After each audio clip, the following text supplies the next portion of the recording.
X3. La tesis ingenua del mundo. La epoche. ¿Por qué insistimos sobre la trascendencia del objeto? Porque desde el momento que lo distinguimos de su realidad física para declararlo relativo al sujeto, la reacción más común es la de confundirlo con la percepción, y declararlo totalmente subjetivo. Entendemos mal entonces cómo podría ejercerse el conocimiento de imágenes en cambio perpetuo, desde puntos de vista siempre parciales, y con impresiones incomunicables.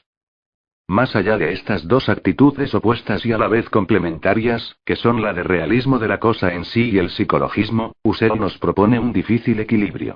La una y la otra, dice, proceden de una fe ingenua en el mundo exterior. La operación del espíritu que nos permitirá superarla, consiste precisamente en esta fe entre paréntesis. ¿Qué ocurre de hecho en la experiencia cotidiana no reflexiva? Tan ocupado como estoy en percibir, no tengo conciencia de mi percepción. Una doble descripción, como la citada en el parágrafo anterior, no es posible aún. Solo tengo conciencia del objeto percibido. Hay una mesa que posee tal o cual propiedad, donde observo sin cesar nuevos detalles que ya estaban ahí antes, pero que aún no había percibido, etc. Acepto sin crítica dos certidumbres. Es la misma cosa la que veo, y esta cosa me es exterior. La dificultad empieza cuando me doy cuenta de que reflexiono. Si admito que esta mesa es exterior a mí, que existe independientemente de la experiencia que pueda tener de ella, se infiere necesariamente que no la veo a ella misma. Habrá por un lado algo absoluto, y por otro la visión que yo tengo. Como ya hemos observado, esta visión es imperfecta, porque solo abarca un aspecto del objeto a la vez, y es cambiante y sujeta a la ilusión, etc. En resumen, yo soy subjetivo. En cuanto al objeto en sí, es inconocible. En un tercer momento, intentaré la explicación de mi percepción a partir del mundo. El objeto exterior se me aparecerá como la causa o la fuente de mis impresiones subjetivas. Como tengo un cuerpo, un sistema nervioso, etc., formo parte del mundo. Mi percepción se convierte en el resultado del proceso psicofisiológico, donde reconocemos la descripción por vagones comentada en el Bill. La conciencia que tenía de mi mirada como medio de conocer, la rechazo y trato a mis ojos como fragmentos de materia. 162 Pierre Schaeffer. Así se forma un pensamiento objetivo en el sentido de Kierkegaard, el del sentido común, el de la ciencia, que finalmente nos hace perder el contacto con la experiencia perceptiva de la cual, sin embargo, él es consecuencia, y resultado natural. 2. ¿Qué ha pasado? Al quererme lúcido, me he esforzado en someter a crítica las evidencias comunes. He creído tomar mis distancias de cara a la percepción. Lo que yo veo rojo no es ni rojo, ni azul, ni verde. El rojo, el azul y el verde resultan de la acción sobre mi retina, y de ahí a mi cerebro, de vibraciones luminosas de frecuencias diferentes. Entonces creo haber alcanzado el límite extremo de la desconfianza científica. Pero de hecho, aún sigo siendo ingenuo. De mi experiencia que reconozco imperfecta, he cuestionado todo salvo lo principal. Sin examinarlo, he recibido de ella la creencia en el mundo exterior, precisamente. El discurso elaborado de la ciencia está fundado en esta fe inicial. Ha sido la experiencia quien ha comenzado por decirme que existía el objeto que yo he presentado como un en sí finalmente inconocible por la percepción. ¿Cómo escapar a esta ingenuidad? Volviendo a la percepción para negarla, para criticarla, pero también para tomar conciencia, lo cual supone que tenemos que dejar de estar inmediatamente interesados por los resultados, por los datos que nos proporciona el objeto percibido. Dicho de otra manera, debo librarme del mundo. Epoche, puesta entre paréntesis, sorpresa.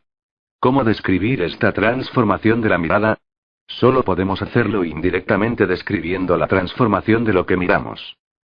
Para hacernos comprender la epoche, Husserl la compara con la duda cartesiana y la distingue de ella.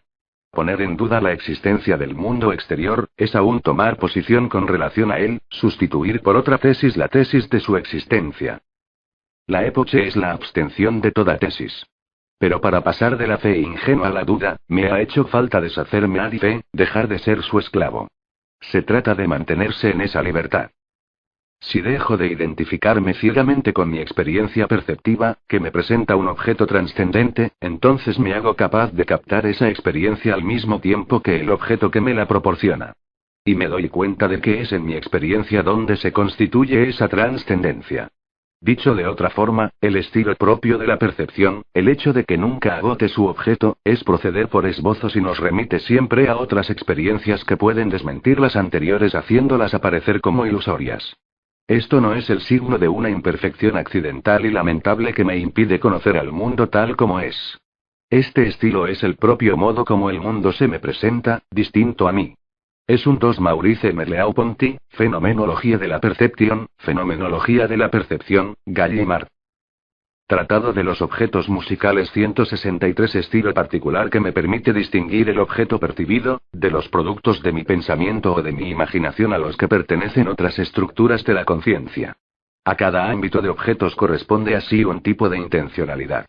Cada una de sus propiedades remite a las actividades de la conciencia de la que son constitutivas, y así el objeto percibido ya no es la causa de mi percepción, sino su correlato. X4. El objeto sonoro. Ahora ya sabemos lo suficiente para precisar nuestra concepción del objeto sonoro. En el momento de escuchar en el tocadiscos un ruido de galope, el objeto que tengo en mi mente, en el sentido general que hemos dado al término es, al igual que para el indio de la pampa, el del caballo a galope 3. Con relación a él, escucho el sonido como un indicio, y alrededor de esta unidad intencional se ordenan mis diversas impresiones auditivas. Cuando escucho un discurso, abordo los conceptos que me transmite el intermediario. Con relación a esos conceptos significados, los sonidos que oigo son significantes. El objeto sonoro aparece cuando llevo a cabo a la vez material y espiritualmente una reducción más rigurosa aún que la reducción acusmática.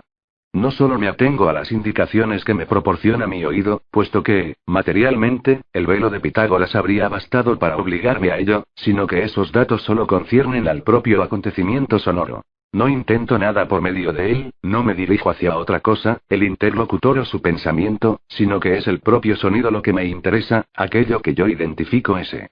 Este objeto posee las propiedades esenciales de los otros objetos percibidos. En efecto, ¿por qué el galope de un caballo habría de ser más subjetivo que el caballo? Todo lo más, deberíamos reconocer que en el caso del sonido, la confusión entre el objeto percibido y la percepción que tengo de él es más fácil de cometer, ya que el caballo se me aparece en una serie de experiencias diversas y concordantes, primero auditivas, luego audiovisuales y eventualmente táctiles. Sin embargo, si se trata únicamente del sonido, estoy privado de tales comprobaciones, es decir, que el objeto sonoro se inscribe en un tiempo que es muy fácil de confundir con el tiempo de mi percepción, sin darme cuenta de que el tiempo del objeto está constituido por un acto de síntesis, sin el cual no habría objeto sonoro, sino un flujo de impresiones auditivas. Y, finalmente, al ser efímero, la 3 pues el caballo no está menos presente en la grabación, sin visión, que en la foto, sin audición. La acusmática no crea ipso tacto el objeto sonoro. 4. Hemos abandonado los términos señal, y más aún signo, para esta referencia. Es esta intención de no escuchar más que el objeto sonoro, la llamamos escucha reducida. Fue anunciada al final del capítulo 8 y será descrita con más detalle en el párrafo siguiente. 164 Pierre Schaeffer. Experiencia que hago con él, es única, sin continuación. O por lo menos lo era hasta la grabación. Al ser grabado el objeto se produce como idéntico, a través de las distintas percepciones que tendré en cada escucha. Se producirá como el mismo, trascendiendo las experiencias individuales, y también divergentes, que tendrán de él los distintos observadores, especialistas diversos, reunidos en torno a un magnetófono. ¿Pero en qué se distingue, entonces, de la serial física? ¿Acaso el físico no se interesa por el propio sonido, independientemente de las indicaciones que le pueda dar sobre otras cosas? La serial física, en realidad no es sonora, si entendemos por tal lo que capta el oído. Es el objeto de la física de los medios elásticos. Su definición es relativa a las normas y al sistema de referencia de esta como ciencia fundada, al igual que todas las físicas, sobre la percepción de ciertas magnitudes. En este caso, desplazamientos, velocidades, presiones. Como ya vimos en el capítulo 8, el físico aborda en realidad dos objetos. El objeto sonoro que escucha y la serial que mide. Víctima del error de perspectiva ya denunciado, que ve en el mundo exterior el origen de las percepciones, no le queda más remedio que plantear la serial física desde el principio y considerar la audición como su resultado y el objeto sonoro como una apariencia subjetiva.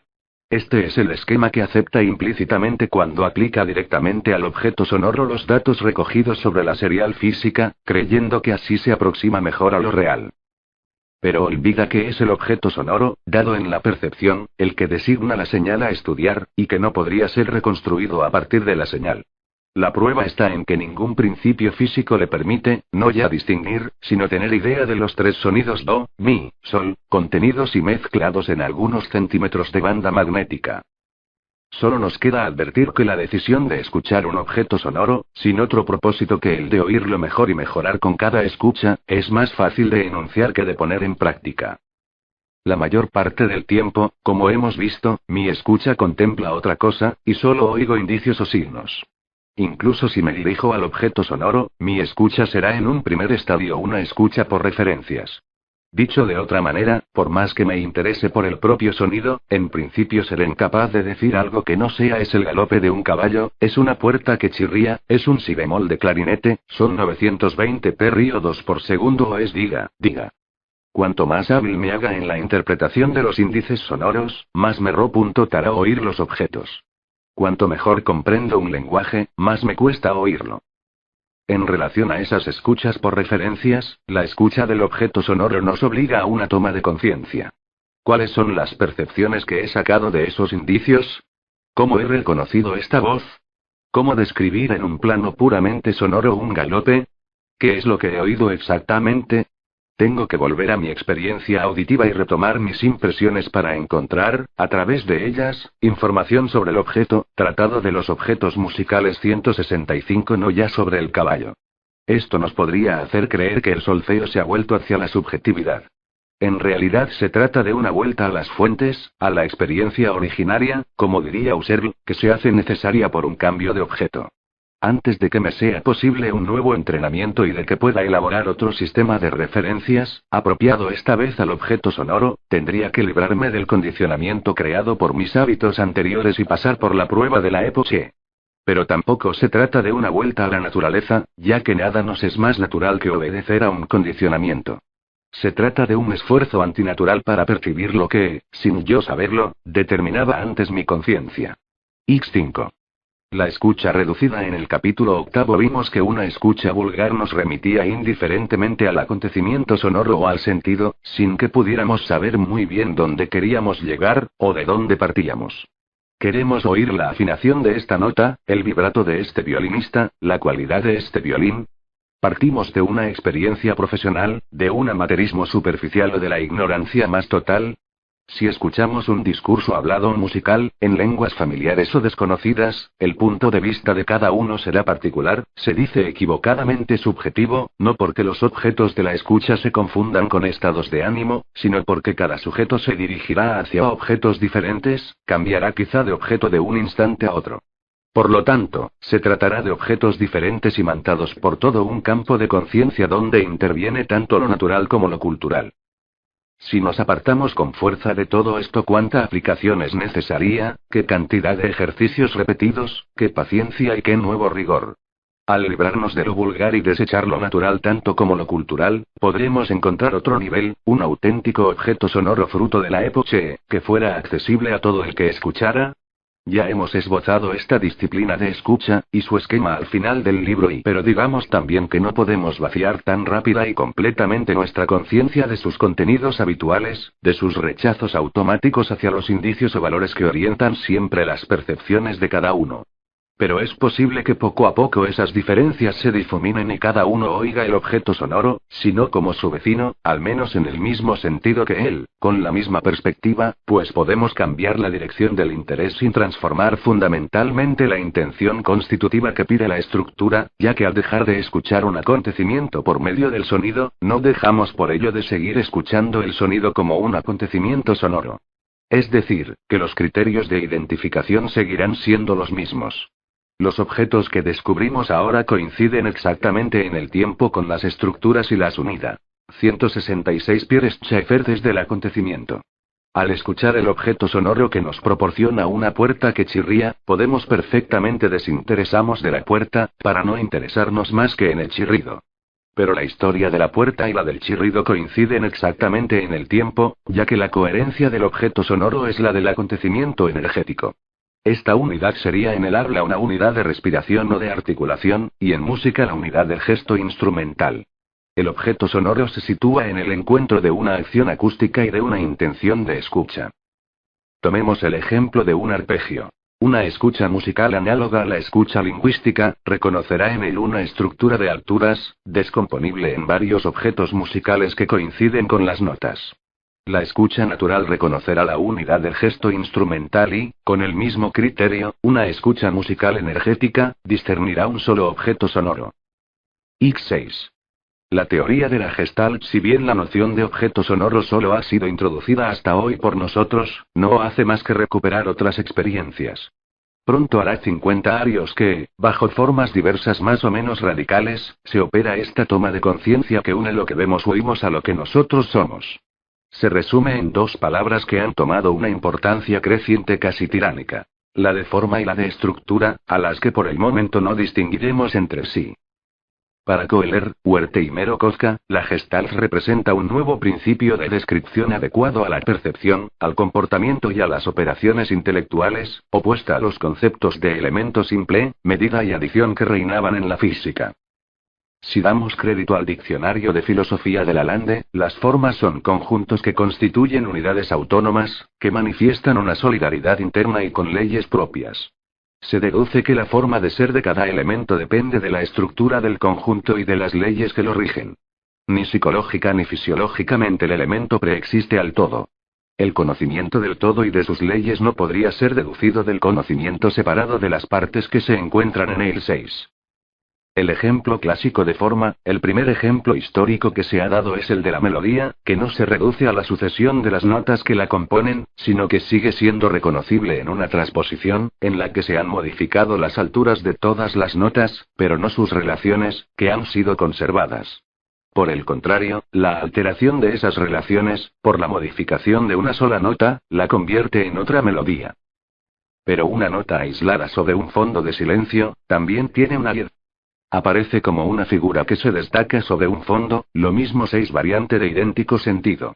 Una parte en un todo es algo distinto que esa parte aislada o en otro todo. Tratado de los objetos musicales 167 que, en el campo visual, una mancha coloreada se destaca sobre una hoja de papel blanco. Nunca percibimos nada elemental, o, al menos, el elemento no se produce nunca como unidad destacada de un conjunto complejo. Cuanto más sólida sea la forma del conjunto, más estables nos parecerán sus elementos, sólidamente individualizados, y paradójicamente, menos condicionados nos parecerán por S10.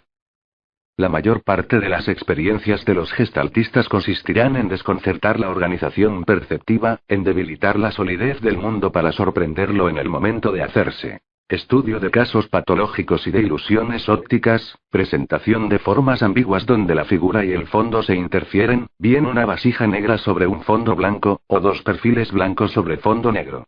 X7. Gestalt. Estructura. ¿Qué uso haremos nosotros de ese concepto? Comencemos por precisar un primer punto. El término de estructura lo emplearemos en el sentido de entidad organizada en lugar del de forma, equivalente de Gestalt. Necesitaremos este último término en un sentido muy preciso: la forma temporal del objeto, opuesta a su materia. En consecuencia, también tendremos que hablar de estructura en el sentido restringido de la definición de Lalande. Ya no se tratará del conjunto organizado, estructuras percibidas, sino de actividades que tienden a organizar los conjuntos, estructuras de percepción. Como las categorías de subjetivo y objetivo están en correlación constante, resulta inevitable que le apliquemos el mismo concepto, y por lo tanto, la misma palabra. Volvamos sobre el ejemplo de la melodía que acabamos de citar. 1. Esta melodía forma un todo, una estructura, cuyas notas son las partes. En el interior de ese todo, son percibidas como unidades simples, como elementos constitutivos. Sin embargo, cada una de esas notas, si la considero con atención, puede aparecer, a su vez, como una estructura que posee una organización interna. Hasta aquí no hay más que una diferencia de complejidad entre el todo y sus elementos. Elegir la consideración de la nota como una parte del todo, o como un todo organizado, es escoger un nivel de complejidad, cuestión de intenciones. Pero las cosas no son tan sencillas. Cuando analizo la melodía en sus notas y cuando analizo una nota en sus elementos constitutivos, no lo hago con los mismos criterios. No es el mayor o menor grado de atención el que me presenta como complejo lo que antes me parecía simple. El cambio de nivel va acompañado de un cambio de inten. 168 Pierre-Schaeffer-Zion. Volveremos sobre este problema, pero era necesario señalarlo desde el principio, para evitar equívocos. 2. Tanto si escucho una nota, como si escucho una melodía, estas se destacan sobre un fondo. Ya hemos hablado de ello en los capítulos V y VI. Es la relación entre lo que escucho e identifico como figura y lo que oigo. Un fondo sonoro, como el silencio, siempre relativo, que constituye un fondo sonoro como cualquier otro, comparable a la página en blanco.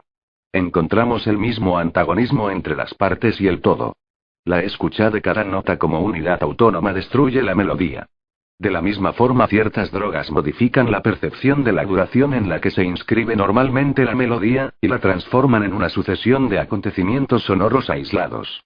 Toda melodía, con sus eventuales notas falsas, será oída con referencia a la escala a la que estamos habituados.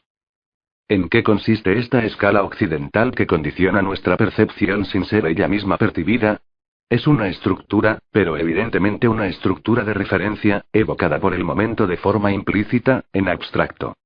Forma parte integrante de un sistema musical que es a la melodía que estoy escuchando, como el código de buenas costumbres para un civilizado. X8. La pareja objeto-estructura. ¿Cómo es posible que la noción de objeto a la que se consagra este tratado sea tan nueva y sorprendente en música, mientras que el término estructura hace estragos? ¿No habíamos dicho que eran sinónimos, o en todo caso, encajados el uno en el otro? Acabamos de evocar tres niveles responsables de la pareja objeto-estructura, con la única condición de distinguirlos bien. 1. El nivel más accesible, o sea, el más vulgar en el sentido de la escucha del mismo nombre, es el nivel de un grupo de notas. La relación objeto-estructura es inmediatamente evidente en él. Las notas son los objetos que componen esa estructura. Esta pequeña afirmación, a pesar de sus aires de evidencia, está viciada, sin embargo. Me doy cuenta, como hicieron los primeros gestaltistas, de que esta melodía me aparece como idéntica a través de las diversas transposiciones u orquestaciones. Pero la veo más bien como objeto identificado en diversos contextos, y así me explico su permanencia por la estructura que la cualifica. 2. En cambio, si contemplo cada una de las notas aisladamente, me veo obligado a reconocer que, cuando las escuchaba en la melodía, no retenía más que su altura, y que para escucharlas a su vez como objetos tengo que separarlas unas de las otras. Quizá una escucha más atenta me revele su complejidad interna y oiga cualidades hasta ahora desapercibidas, o quizá oiga, como el Moltz, una melodía de armónicos en la Tratado de los objetos musicales 169 que las alturas estén referidas a mi anterior experiencia de las melodías. Ahora estoy abocado a escrutar la nota, no ya como el objeto que me fue revelado por la estructura melódica precedente, sino como una estructura en sí misma, que no es precisamente simple. Entonces tendré que movilizar mis criterios de percepción, aclarado por otras experiencias. 3. Finalmente, la melodía que hemos supuesto formada por notas del temperamento podía haber estado formada igualmente por un motivo hindú, chino o de cuartos de tono, y las leyes de la Gestalt se aplicarían a ellas de la misma manera. Siempre es una forma la que nos conduce al mismo tipo de análisis y nos remite a una estructura de referencia, propia de un sistema. Se plantea ahora una cuestión, que amenaza con invadir cualquier investigación de este género. ¿Estamos ante un problema particular, de la música que incide en nuestras estructuras auditivas, o ante un problema general relativo a las propias estructuras de percepción, cualquiera que sea su campo sensible? En el primer caso, la música, terreno cerrado, solo le deberá al empirismo de sus propias experiencias el distinguir poco a poco sus objetos, estructuras y sistemas. En el segundo, la música sería terreno de maniobra de una investigación más general, interdisciplinaria, anunciada muchas veces bajo el vocablo de estructuralismo. X. Estructuras de percepción, música y lenguaje. X1. Los dos infinitos. El fundamento general de las reglas de percepción aplicables a la música, a los lenguajes y, ¿por qué no?, también a la imagen, no es una milagrosa conveniencia de unas cosas con otras, sino, evidentemente, una misma actividad del espíritu frente a ellas. Este prometedor argumento, también nos promete bastantes fatigas. Dado que el objeto percibido como unidad intencional responde a una estructura de la experiencia perceptiva, siempre tenemos tendencia a separar estos dos aspectos. El objeto por un lado y la experiencia por otro, o la estructura percibida y la actividad constituyente. De hecho, sabemos que olvidar la autenticidad de la percepción es arruinar la noción de objeto. Pero tomar conciencia de esta experiencia es proporcionar un nuevo objeto al pensamiento, utilizar una vuelta sobre la percepción, para examinar mejor su mecanismo. Ya no es escuchar, sino escucharse escuchar. A su vez, si yo examino ese mecanismo, es en virtud de una estructura de la conciencia reflexiva que permanece oculta. Y así hasta el infinito. Como conclusión del capítulo anterior, hemos hablado de la imbricación de los niveles de estructuración que constituían una cadena sin fin con eslabones dobles. Cuando examino los mecanismos de una percepción estoy obligado a referirla a un nivel superior donde aparece como objeto en una estructura, y si la examino por sí misma, aislada de esta estructura, se volverá a cualificar como estructura, permitiendo identificar los objetos de nivel inferior. X2 Los niveles del lenguaje. Significación y diferenciación. Cuando escuchamos un discurso, ¿cómo y según qué criterios descubrimos sus unidades? 172 Pierre Schaeffer. A primera vista, la cuestión parece ociosa. La división del discurso en frases y en palabras no plantea ningún problema. Podemos aislar fácilmente esas palabras tanto en la escucha como en la lectura, donde aparecen separadas por blancos. Sin embargo, estamos dispuestos a reconocer que un extranjero ignorante de nuestra lengua no las separaría tan fácilmente. Su oído no le permitiría saber si lo que acaba de oír consta de 2 palabras o 3, y hasta nosotros mismos podemos dudar si no estamos suficientemente advertidos sobre el sentido. Un francés que oye un grupo como la Boire dirá enseguida que ese grupo contiene 2 sílabas, pero necesita oírlo en un contexto para saber si se trata de una palabra o 2. De la Boire o de la Boire. Es decir, que tal como observa Saussure, la lengua no se presenta como un conjunto de signos delimitados previamente en el que bastaría con estudiar los significados y la disposición. Es una masa indiferenciada donde solo la atención y la costumbre pueden hacernos encontrar los elementos particulares. La unidad no tiene ningún carácter fónico especial, y la única definición que se puede dar de ella es la siguiente. Una porción de sonoridad que es, excluyendo la precedente y la siguiente en la cadena hablada, el significante de un concepto determinado. 1. Tomemos nota de que la definición de unidades que nos parecían tan evidentes, inscritas en el propio sonido, es relativa a nuestro propio conocimiento de ese sentido y continuemos nuestra investigación. ¿Qué es lo que oye pues el extranjero? Sílabas, nos responde B. Malmberg 2, quien se reserva con prudencia un probablemente.